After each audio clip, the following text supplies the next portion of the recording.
هذا قانون الإجراءات الجزائية. وقد طالب الحقوقيون مرارا وتكرارا بإلغاء الحبس المؤقت إطلاقا وإلغاء قاضي التحقيق، لأن الحبس المؤقت أصبح وسيلة، وهي نسميها هي عقاب مسبق. الحبس المؤقت وعق عندما نضع إنسان في الحبس لمدة عامين أو شهرين ثم نأتي نقول نعطيك البراءة. هذا الإنسان قضينا عليه مثل ما وقع للشاب هذا اللي في عنابة أو في باتنا عفوا، هذا قضينا عليه قضاء تماما. إذا من كان من المفروض ومن الأجدر الدولة تعود إلى صوابها، لأن جميع تدخلات الحقوقيين والتنظيمات الحقوقية تقول عدم ملائمة القانون الجزائي، وأشاروا إلى المواد. قلت لك المادة 144، المادة 94، المادة 290، المادة 196، المادة 87 مكرر. أغلب المتدخلين قالوا هذه قوانين ليست ملائمة مع القانون الدولي. وقبلها الأمم المتحدة، يعني في بيان معروف ومشهور يعني. نعم، وقبلها الأمم المتحدة. والجزائر تقف للمرة الرابعة يا أستاذ جمال، للمرة الرابعة، يعني هذا عيب. للمرة الرابعة ونحن نقف كمتهمين والتهمة ثابتة للأسف الشديد. نسمع تبون في المقابل وحديثه عن الأمم المتحدة والسمع والطاعة لقوانين الأمم المتحدة. وقانون دولي، وعمر الجزائر منذ استقلالها إلى يومنا هذا ما خرجت بمليمتر على القانون الدولي. احنا الدولة الوحيدة ربما. مبدأ عدم التدخل في شؤون الغير. عدم التدخل والسماع والطاعة للأمم المتحدة. القوانين الدولي، نعم. الأمم المتحدة اللي تقرر الأمم المتحدة احنا نطبقوه. أستاذ سفيان شويطر، هذا تبون في حوار وكلام موثق في قناة الجزيرة، السمع والطاعة للأمم المتحدة. الأمم المتحدة تعتبر مادة 87 غير قانوني.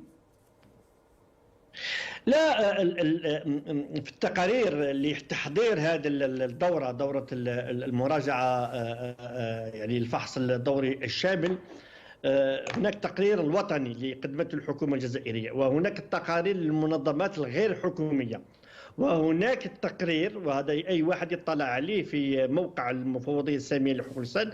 هناك تقرير للمفوضية السامية للأمم المتحدة بناء على القرارات لكل الآليات حول الجزائر، وهو منشور. هي نفسها يعني هذا التقرير عندما تراجع تشوف المفوضية السامية لحقوق الإنسان تقول باللي أن الجزائر لم تحترم التوصيات، مثلا اللجنة المعنية بحقوق الإنسان، لجنة مناهضة التعذيب إلى آخره. نعطيك على سبيل المثال، خليني من توصيات الشكاوى الفردية. كل دولة بشكل دوري تقدم تقريرها في بعض الاتفاقيات، العهد الدولي للحقوق المدنية والسياسية واتفاقية مناهضة التعذيب.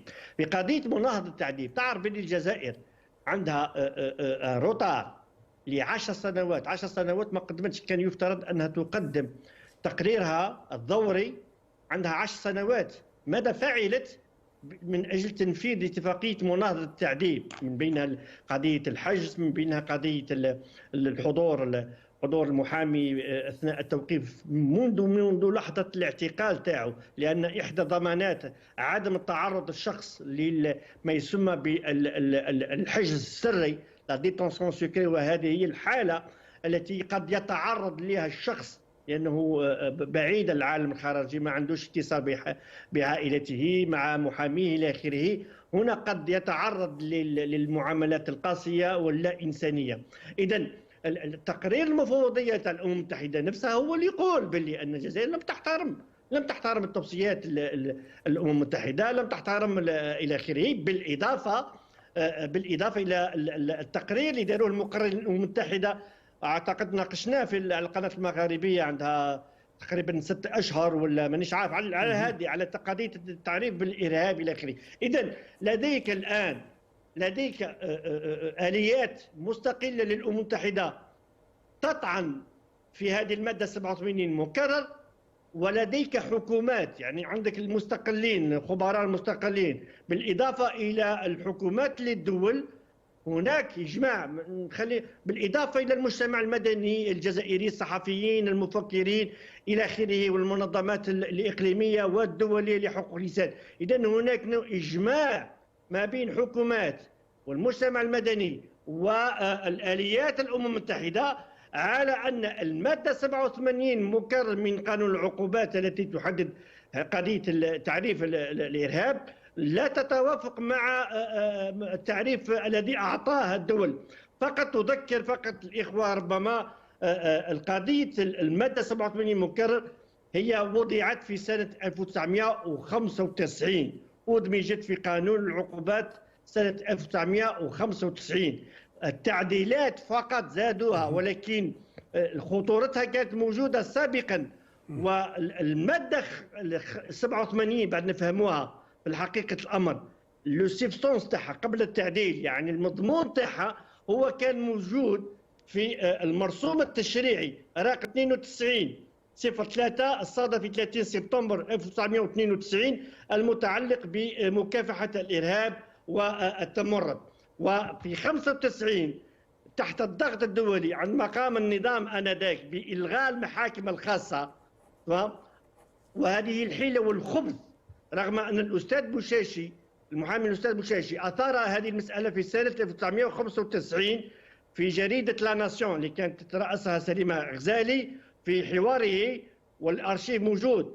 كان يهضر يا جماعة، كان يحذر على خطورة أن هناك مضمون لنصوص استثنائية اللي كان مذكورة في المرسوم التشريعي لمكافحة الإرهاب الذي ألغي في 95، أدمج في القوانين العادية قانون العقوبات ثم القانون الإجراءات الجزائي سنة 1995، وبحيث أصبحنا نحن نعيش في حالة عادية اوفيسيالمون رسميا، نحن في حالة عادية، ولكن نحن نعيش تحت قوانين استثنائية، وهذه هي الخطورة.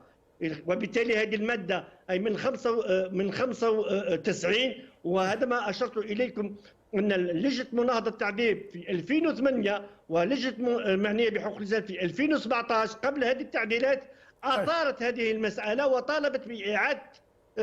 لكن أليس مربط الفرس في القصة وأن المادة 87 مكرر الأمم المتحدة تعتبرها غير مطابقة بين قوسين غير قانونية؟ تبوني أن كنا نسمعه يقول سمع والطاعة للأمم المتحدة. أليس المفروض يعني السمع والطاعة في هذا الموضوع للأمم المتحدة؟ يكذب. وش راح نقول لك؟ هو قال لك أكذوبة القرن، هو اللي يستعمل مصطلح أكذوبة القرن.